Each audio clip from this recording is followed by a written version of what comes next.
Oi, gente! Para quem não me conhece, eu sou Isabelle Piso e no vídeo de hoje eu venho mais uma vez falar sobre psicologia das cores, só que dessa vez com a cor verde que vocês tanto me pedem lá no Instagram. E se você não me segue no Instagram, é isa.piso, que é com Z, e piso é com dois Zs e O no final, igual pizza, só que com O. Já me segue lá e participa das enquetes que eu faço, participa das perguntas lá que eu deixo, que eu vou ficar muito feliz. Então, vamos lá? Essa psicologia das cores, né, eu trago esse vídeo embasado nesse livro que é A Psicologia das Cores, como as cores afetam a emoção e a razão, que é escrito pela Eva Hiller em 2013, e esse é o capítulo 4, que é falando só sobre a cor verde. Ai, mas Isabelle, o último que você fez foi o capítulo 1, que era da cor azul. Então você pulou o capítulo 3? Eu tenho uma explicação. Calma. No meu Instagram, se você me segue, você já deve ter percebido que eu seguindo uma sequência de cores. Eu comecei pela sequência da cor azul e agora estou subindo no círculo cromático, só que em sentido anti-horário, agora, né, consequentemente, a cor verde. A próxima vai ser a cor amarela. E o porquê que eu tô fazendo isso? Justamente, né, para poder seguir o círculo cromático e para dar certo sentido nos vídeos, na sequência de vídeos aqui do canal, sem ser exatamente, né, seguindo o livro. Porque conforme eu for aprendendo de outras maneiras, eu também vou incorporar nos vídeos. E se você não sabe o que é o círculo cromático, vem nesse canal do YouTube, que é Isabelle Piso, tem outros vídeos lá só falando sobre isso. Tenho explicando o que é o círculo cromático, tenho falando como que você faz paleta de cores, tenho falando um pouquinho mais sobre a psicologia das cores também. Então, depois desse vídeo, depois de você deixar o like, você vai lá dar uma olhadinha nos outros vídeos do canal. Mas basicamente, né, o círculo cromático é essa disposição de cores em formato circular que vai mudando a saturação conforme chega perto do branco ou se afasta e chega perto do preto. Lá você pode fazer combinações que fiquem legais, como por exemplo, a combinação análoga, que é quando você pega os vizinhos, né, daquela cor, no caso, por exemplo, o verde. A gente tem os vizinhos mais próximos, que é o verde azulado, que é o blue green, e o verde amarelado, que é o yellow green. Também tem as complementares, que são aquelas opostas no círculo. No caso, o oposto do verde é o vermelho, e as triangulares, mas tem outras que também são muito famosas. Nesse vídeo já tem, então vai lá depois.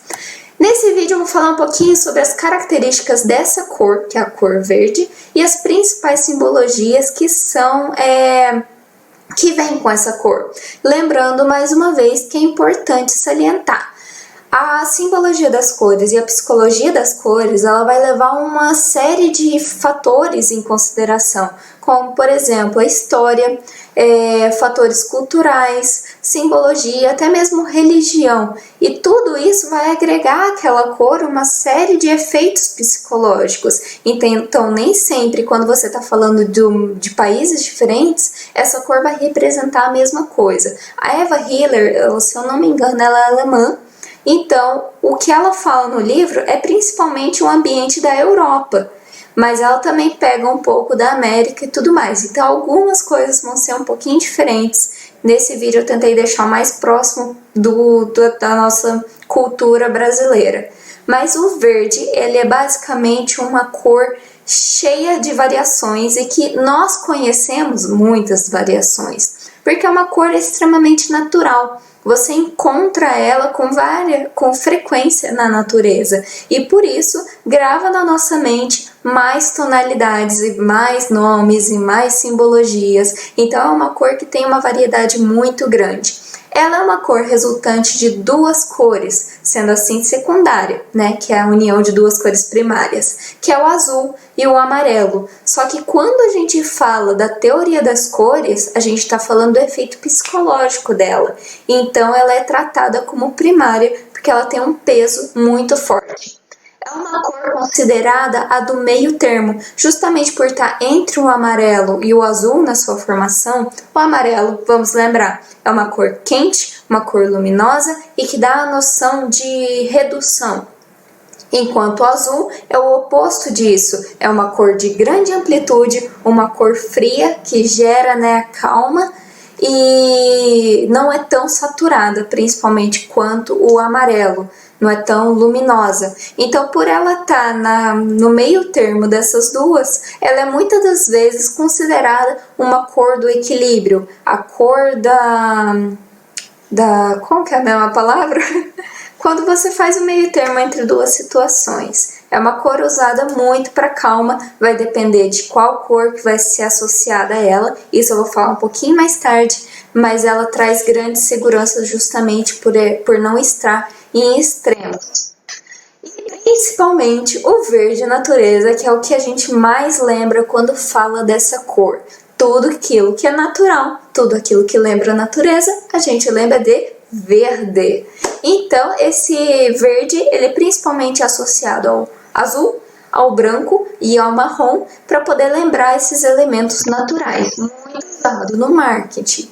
Outra coisa importante que vai pegar dessa, né, mais uma vez falando, quando você tem uma ideia principal, que é no caso o verde natureza, as outras vão ser meio que derivações dela, são consequências dessa primeira ideia que fica na nossa cabeça. Então o verde de crescimento é essa ideia de que a saúde, né, tudo aquilo que é natural vai crescer de certa forma. E tudo aquilo que também traz saúde, como por exemplo alimentos da cor verde, né, brócolis, couve, esse tipo de coisa, lembra pra gente um sentido positivo. Vamos ver no nosso dia a dia onde que a gente encontra muito disso. Planilha, se você vê uma planilha com alguma coisa verde, você sabe que aquilo é positivo, que está gerando certo crescimento. Se você vê vermelho, você sabe que é negativo. No caso, por exemplo, do semáforo, se o sinal tá verde, quer dizer, siga em frente, vai que dá. E se ele tá vermelho, ele fala, não, para, não é a tua hora de ir. Se ele tá amarelo, tenha certo cuidado, seja cauteloso. Então, muitas das vezes, o verde ele vai trazer essa noção de saúde e de crescimento, que é a simbologia básica da vida. Ela vai lembrar também muito a primavera, que é quando a gente sai, né, do inverno e tudo começa a florescer e ficar mais verde. Pegando essa ideia da primavera, ele também traz muito a noção de fertilidade.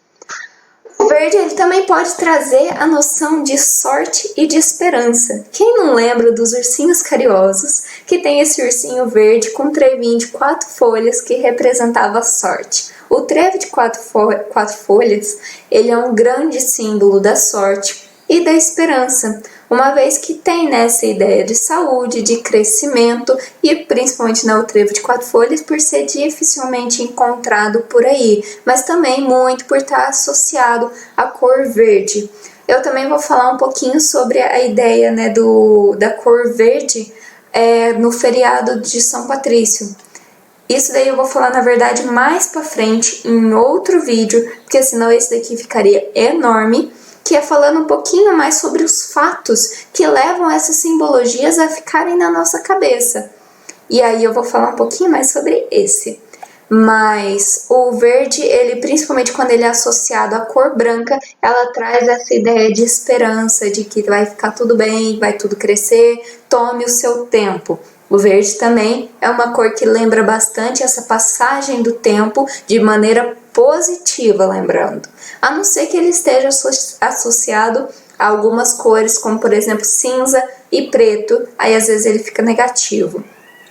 A cor da imaturidade e a cor da juventude é a cor verde, uma vez que a gente encontra mais uma vez nos elementos naturais, muitas coisas que são verdes são imaturas, ou seja, estão em processo de crescimento.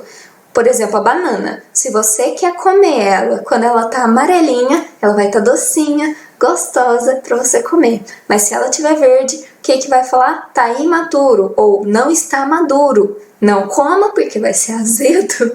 Então você tem que esperar um pouco para que ela cresça, que dê tempo dela crescer. Como por exemplo nessa imagem que eu coloquei de uma plantinha mostrando, né, o seu crescimento. Muitas das vezes, principalmente na Europa, usa-se a cor verde na linguagem, na literatura, para falar de um amor precoce, um amor entre jovens, ou até mesmo um amor platônico que não se desenvolve e que fica só no campo do pensamento, uma vez que para ele crescer, para ele se desenvolver, ele tem que deixar essa cor verde. A outra coisa engraçada é que na Inglaterra falam: você está vendo algum verde nos meus olhos? Isso significa que a pessoa está sendo tomada como boba, porque o bobo é sinônimo de imaturo, é sinônimo de criança ou até mesmo de inocência. Então usa-se bastante essa expressão na Inglaterra, eu achei bem curioso. O verde ele também vai trazer a calmaria, mas ele também vai trazer o mofo. Então tomem cuidado, pessoas que gostam da cor turquesa, que é esse verde mais próximo do azul. Eu amo essa cor, é minha cor favorita. Então eu sei do que eu estou falando, mas tomem cuidado porque justamente por estar muito próximo do azul, ele vai trazer essa frieza, ele vai trazer essa ideia de calma e fica muito bom, principalmente usado junto com o branco. E o amarelo bem clarinho também fica bem legal. Só que se puxado muito esse turquesa para o cinza, pode ser que ele passe a ideia de mofo, o que não vai ser positivo, principalmente em ambientes muito escuros, em ambientes frios. Pode ser que traga, né, um viés mais negativo dessa cor. Então toma cuidado. Ele, quando usado principalmente com o amarelo, ele vai tirar um pouquinho dessa ideia de frieza, uma vez que o amarelo é o calor. O verde inveja e o verde da raiva. Esse daí é complicado porque os passarinhos estão piando. Mas esse daí ele é complicado porque ele não fica muito na cara. Ele vai depender de quando que você usa e até perto de que você vai usar.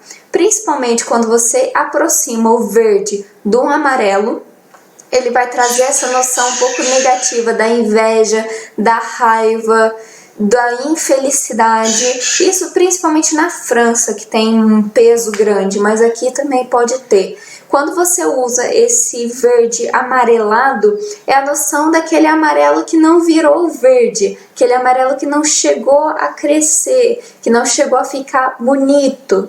Então a gente tem, né, aquela ideia de que a grama do vizinho é sempre mais verde. No caso, a sua seria um verde amarelado. Então tomem muito cuidado ao usar o verde junto com o verde amarelado. Pode ser que dê problema. Isso daí pode ser consertado com outras cores, como por exemplo o uso do azul, mas vai depender muito da intensidade que você coloca isso e o que ele está significando.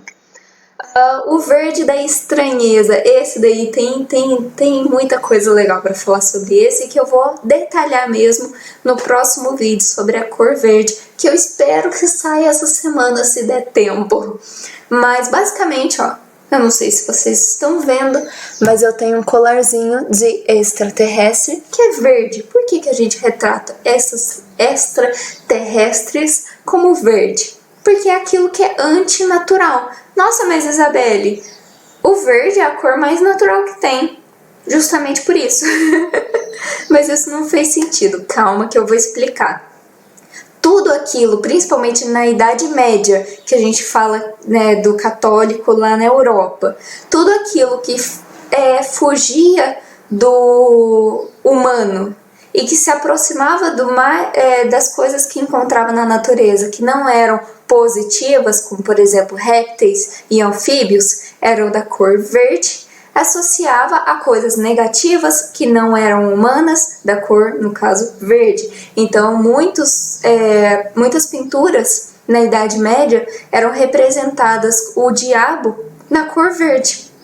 é um dos fatos que eu acho mais interessantes sobre essa cor, que ao longo do tempo a gente manteve essa herança histórica e hoje em dia, quando a gente fala de extraterrestre, todo mundo pensa na cor verde, justamente por ser uma coisa, entre aspas, natural, mas também não natural, porque não lembra os humanos, né? Cor verde. Ah, mas Isabelle, qualquer outra cor não ia lembrar os humanos? Mais ou menos. O amarelo lembra, porque existe uma pele que é mais amarela. O rosa lembra, porque existe a pele rosa. O amarelo, o marrom. Então é muito difícil. A maior parte das cores que são destinadas para essa ideia de diferente do humano é o roxo, o verde e o azul.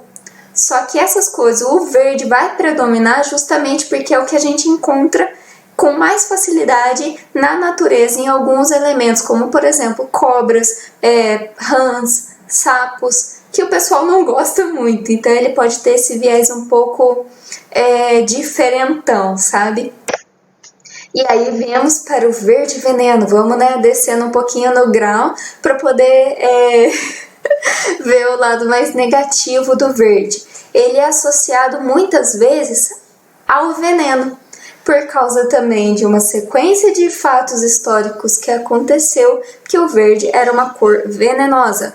Ele, principalmente na simbologia das cores, quando ele está neon ou muito próximo do amarelo, esse verde muito saturado, muito amarelado e neon, ele vai trazer essa sensação de tóxico, de veneno. Você beberia um frasco com vidro dessa cor de verde? Eu acredito que não. Mas, por exemplo, um verde escuro que lembra o verde da couve, aquele suco verde, por mais que você às vezes tenha nojo, você vai beber, sabendo que aquilo não é tóxico. Foi muito usado, por exemplo, na personagem Poison Ivy, que ela vai misturar um pouco com o vermelho. O verde junto com o vermelho traz essa ideia de sensualidade. Só que não é uma sensualidade completamente formada. Ela pode ser uma sensualidade em crescimento, ou que fica, de certa forma, implícita. Muitas vezes, esses passarinhos tão complicados. Muitas vezes ele é usado para dar a entender esse tipo de coisa. Por exemplo, na Disney temos a Pequena Sereia, que é representada pela cor dos cabelos também. É vermelho e a cauda dela é um verde bem saturado. A combinação dessas duas lembra que ela é uma jovem cheia de paixão e descobrindo a vida, mas é uma jovem ainda. Ela devia ter uns 13, 14 anos, mais ou menos, pelo que conta a história. E ela vai se descobrindo aos poucos com base nisso. A Disney ela também usa muito o verde venenoso para os seus vilões, uma vez que ele é misturado principalmente com o preto, como eu disse, toda cor que ela vai se misturar com o preto, ela pega o lado mais negativo da coisa. E misturado principalmente também com o violeta. O violeta junto com o verde ele vai trazer uma noção um pouco mais mística, de magia, de místico. Tanto que a maioria das canções e situações onde um vilão ele passa por algum tipo de transformação no protagonista, ou ele quer mostrar alguma coisa de magia, é usada a cor verde junto com a cor preta, junto com a cor violeta. E aí, falando agora sobre os acordes cromáticos, o que eu quero falar para vocês é que nem sempre uma cor, quando ela junto, por exemplo, com o preto e com no caso do verde, junto com o violeta, você não pode usar, porque vai ficar ruim. Não é bem assim a coisa. Vai depender do que você quer passar, de onde ele está sendo usado. Então, por exemplo, esse acorde que eu acabei de falar, que é do violeta e do verde, ele pode ser usado para transmitir uma ideia de exótico, de diferente. Então, como nessa imagem, fica muito bom, não tem nada de negativo e caiu super bem. Agora, o verde junto com o azul, principalmente com o azul turquesa, que é esse verde meio azulado, ele é o mais usado por aí, é uma paleta de cores que ela é muito segura, uma vez que não tem como dar errado, que você usa as cores análogas. Então sempre fica bom, sempre traz uma noção de calma, só que com certa saturação, fica muito bonito. É chamado de o acorde da tolerância, o acorde agradável. Outro acorde que é o queridinho dos designers é o acorde composto de amarelo ou laranja, ou os dois, junto com o verde. Ele é um pouco perigoso, se você usa ele, né, com certa frequência, ele pode dar uma noção de cansativo. Ele pode ficar um pouquinho pesado para os olhos. Mas se você usa ele em alguns detalhes, fica muito bonito. E ele traz uma sensação de ácido, mas também de certa refrescância. Eu acho que lembra um pouquinho o laranja, da laranja mesmo, com o verde da natureza, fica bem legal. E outro que quem me conhece mais uma vez sabe que eu amo é esse acorde, que é o da primavera, que é quando você principalmente pega, né, tons pastéis, mas você mistura o verde com o rosa e às vezes coloca azul, amarelo ou o laranja. Fica muito bonitinho, ele traz certa sensibilidade e ele vai lembrar realmente a primavera, florescimento. E os principais acordes que o livro traz nesse capítulo 4 é verde, azul, branco e marrom para um acorde mais tranquilizador e, como eu disse, um acorde mais natural. Ele pode trazer a segurança se lembrado junto com a cor branca e do ouro. Esperança se ele é usado muito com azul e alguns toques de amarelo. Venenoso quando ele é usado junto com o roxo e às vezes o amarelo. Inveja quando ele é usado principalmente com o amarelo e o preto. E o fortificante quando ele é usado com o vermelho e até mesmo o laranja, azul e o rosa. Lembrando que tá aí o meu Instagram, que é isa.piso, que é com Z e piso com 2 Zs e O no final. Me segue lá no Instagram, que aí a gente vai conversar um pouquinho, a gente vai interagir e vocês vão ver sobre os próximos vídeos aqui do canal. Já se inscreve nesse canal, não deixa de se inscrever, pelo amor de Deus. Estamos chegando nos 300 inscritos e eu tô bem feliz. E deixa o like nesse vídeo se você gostou. Lembrando que o próximo vídeo vai ser com algumas curiosidades sobre essa cor, que é fenomenal, que é a cor verde, com um pouquinho mais de fatos históricos que o livro da Psicologia das Cores da Eva Hiller trouxe e que eu achei bem interessante. Então é isso. Até o próximo vídeo. Um beijo e tchau, tchau!